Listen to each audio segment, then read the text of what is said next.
Terpulang di hot room. Pak Indra Harismiaji, pemerhati praktisi pendidikan. Siapa? Pemilihan rektor sudah sering kisruh di mana-mana. Dan sekarang kisruh di Universitas 11 Maret. Apa komentar Bapak? Jadi benar kalau kementerian ini namanya Kementerian P dan K. Apa itu? Paradoks dan kontroversi. Oh, artinya apa itu? Kenapa paradoks? Kalau kita masuk ke kampus-kampus, itu tagline-nya sekarang kampus merdeka. Oke. Tapi milih rektor aja nggak merdeka. Ya Jadi, kan? jadi tindakan Menteri Pendidikan yang membatalkan rektor yang terpilih di UNS sah atau tidak? Tidak, karena Permendikbudnya itu melanggar peraturan pemerintah. Oke. Jadi Permendikbud itu kan aturan di bawah dari peraturan pemerintah. Ya. Jadi kalau mau membatalkan, yang membatalkan harus presiden. Benar. Menggunakan peraturan pemerintah juga. Oke. Ini kan, dan ini bukan yang pertama kali terjadi. Menurut Anda ini politisasi atau apakah ada dugaan permainan proyek atau keterlibatan dirjen atau apa yang terjadi? Saya nggak mau menuduh ya, tapi yang jelas sih problem utamanya adalah orang yang dipercaya untuk ngurus pendidikan kita Ya. adalah yang tidak paham pendidikan sama sekali. Maksud kamu Menteri Pendidikan tidak paham pendidikan? Ya. Sekarang saya mau tanya, Ya. Anda pemerhati pendidikan. Kalau rektor PLT yang ditunjuk bukan kewenangan dari Menteri Pendidikan karena sudah ada rektor yang sah, berarti penunjukan PLT tidak sah? Tidak sah. Saya mau tanya, kalau rektor PLT tidak sah, gimana dong ijazah yang dia tanda tangani? Takutnya nanti murid-murid mahasiswa itu 2-3 tahun lagi atau 5 tahun lagi ijazahnya tidak diakui. Itu resiko nggak? Bisa jadi risiko seperti itu. Makanya apa yang dilakukan ini tidak menyelesaikan masalah, malah Ya. menambah masalah kan. Sekarang ginilah, Ya. kita mau berpikir positif lah. Ya. Apa yang dituduhkan kementerian itu misalnya benar, Ya. yaitu ada kecurangan dalam pemilihan rektor. Ya. Sudah mengirim Inspektorat Jenderal ke sana. Ya. Diumumkan dong ke masyarakat hasilnya. Ini Sampai loh, sekarang nggak?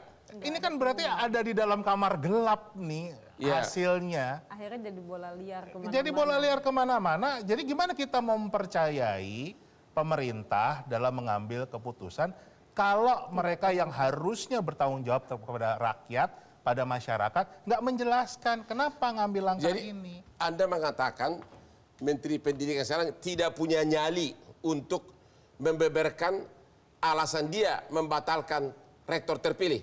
Buktinya diundang ke hot room aja nggak mau datang. Oh. Punya ini nggak? Diundang ke hot room aja nggak? Diundang kemanapun nggak mau hadir. Ibu Nisa, ICW, ini katanya KPK sudah turun. Apa benar dan apa hasil temuannya? Iya, kalau soal KPK sudah turun, tadi saya dengar dari ceritanya Pak Isarianto ya.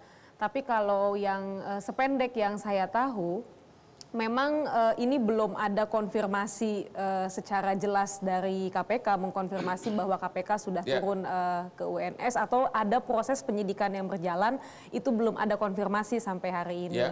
Nah, terkait dengan pembatalan rektor yang terpilih di UNS oleh Mas Menteri, harusnya memang ini kan tidak terjadi.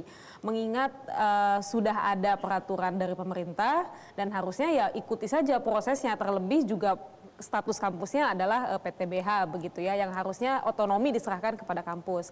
Nah, di mana nanti misalnya dalam perjalanannya ketika rektor yang dilantik ataupun tidak hanya rektor ya, dalam di urusan kampusnya memang terbukti ada persoalan-persoalan, misalnya ada penyimpangan, ada penyelewengan, ada penggelapan dan lain-lain. Ya, proses pemilihan rektor ini seharusnya biarkan saja berjalan, biarkan saja dulu, nanti kita lihat prosesnya. Artinya dia tidak boleh memecat, membatalkan pemilihan rektor tanpa alasan. Ya, dan kalaupun paham pendidikan, Bang. Kenapa? Karena paham pendidikan karena kita itu seperti apa. tidak boleh langsung memecat, dan karena kan itu sudah ada aturannya begitu. Apa benar bahwa perguruan tinggi menyumbang 80% koruptor di Indonesia? Iya, disumbang oleh orang-orang yang lulus dari perguruan tinggi. Kan kita tahu kalau korupsi itu adalah kejahatan white collar crime atau kejahatan berkerah putih. Orang yang berkerah putih itu biasanya orang-orang yang duduk sampai ke perguruan tinggi. Oh, begitu. Jadi makanya kenapa sekarang di Indonesia banyak sekali korupsi di berbagai sektor, di berbagai lini. Ini salah satunya juga salah satu faktor adanya korupsi ini, ya bagaimana ketika orang-orang terdidik ini digembleng di kampus. Sekarang universitas negeri yang sedang dalam proses hukum karena perkara korupsi apa aja, mana aja? Ada terakhir tuh ada UNUD, Universitas Udayana, itu Satu, baru. Bali.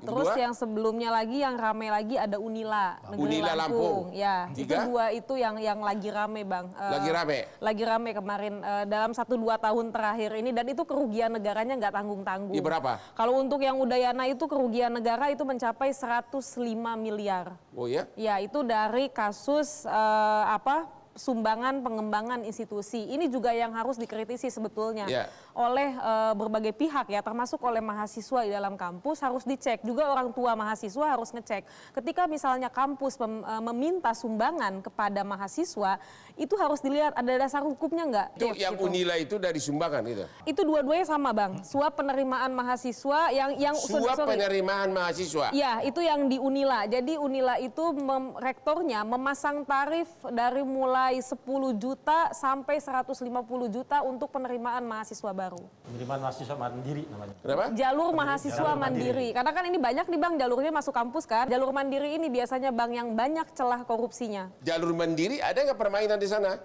Nah lo katanya ada gosip nih ya. Katanya ada yang masuk kedokteran bayar 1 miliar masuk ke rekening pribadi. Benar nggak itu? Itu sudah dideskripsikan oleh komite audit, tetapi memang belum sampai temuan karena keburu kita mengalami pembekuan itu. Oh, jadi pada saat mulai diinvestigasi, tiba-tiba dibekukan? Iya, iya. Hah? Iya. Ada apa? Kita tidak tahu karena dari kementerian juga tidak pernah menjelaskan secara gamblang dan terbuka kepada kami selaku pemangku kepentingan internal UNS. Iya. Jadi dibekukannya itu menurut Anda karena adanya pemilihan rektor yang menurut Menteri tidak sah, atau karena temuan-temuan jangan ketahuan siapa dalang penerima uang untuk apa tadi jalur mandiri tadi penerimaan mahasiswa? Ya, jadi kalau alasan kementerian itu karena satu proses pemilihan rektor tidak ada kecurangan. Ya. Kira-kira kecurangan itu sampai hari ini kami belum pernah memperoleh informasi secara pasti. Yang kedua karena aturan-aturan yang ditetapkan MBA bertentangan dengan peraturan perundang-undangan yang berlaku. Ya, Anda Pak Hairul, Anda setuju bahwa Menteri Pendidikan tidak memahami undang-undang atau memang sengaja melanggar undang-undang? Yang pasti kalau menurut saya pihak Menteri ini sudah terlalu jauh jalannya. Kenapa? Karena ini sudah apa yang menjadi keputusan Menteri dengan Permen 24 2023 ini kan sudah berbenturan dengan PP 56 tahun 2020. PP kan seharusnya lebih tinggi. Ya. Jangan sampai ini Permen mengalahkan PP. Nah, ini yang menurut saya harus teman-teman di kementerian ini harus lebih bijak lagi dengan apa yang menjadi hasil keputusan mahasiswa. Kalau saya sepakat, Bang. Mahasiswa di aman itu. Kita tahan dulu. Kita istirahat dulu setelah yang berikut ini tetap di Hot Room.